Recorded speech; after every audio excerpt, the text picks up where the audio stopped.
ஐயா மனோ தங்கராஜ் ஐயா, என்னையா இப்படி ஆகி போச்சு? கேவலம் உண்டியல் பசங்களுக்காக கோமணத்துல தான் சுத்தியா உருவி விட்டு விட்டாங்களா? ரொம்ப சந்தோஷமா இருக்கு.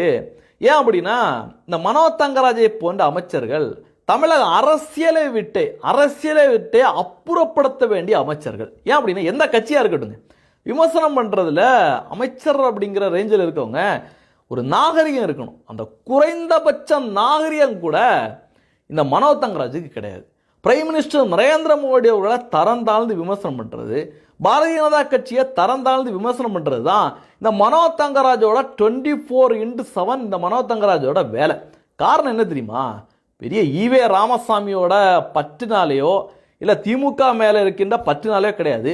முழுக்க முழுக்க மதவெறி, முழுக்க ஹிந்து மத வெறுப்பு. இது மட்டும்தான் மனோ தங்கராஜோட முழு உருவமே. ஆனால் வெளியில் பயங்கரமாக பில்டப் பண்ணுவாங்க. நாங்கள் எல்லாத்தையும் ஒரே மாதிரி மதிக்கிறவங்க, ஒரே மாதிரி பேசுகிறவங்க அப்படின்னு வெளியில் பில்டப் பண்ணுவாங்க. ஆனால் மதவெறி பிடிச்ச ஒரு அமைச்சர் மனோ தங்கராஜ். ஒளிஞ்ச வரைக்கும் சந்தோஷம்.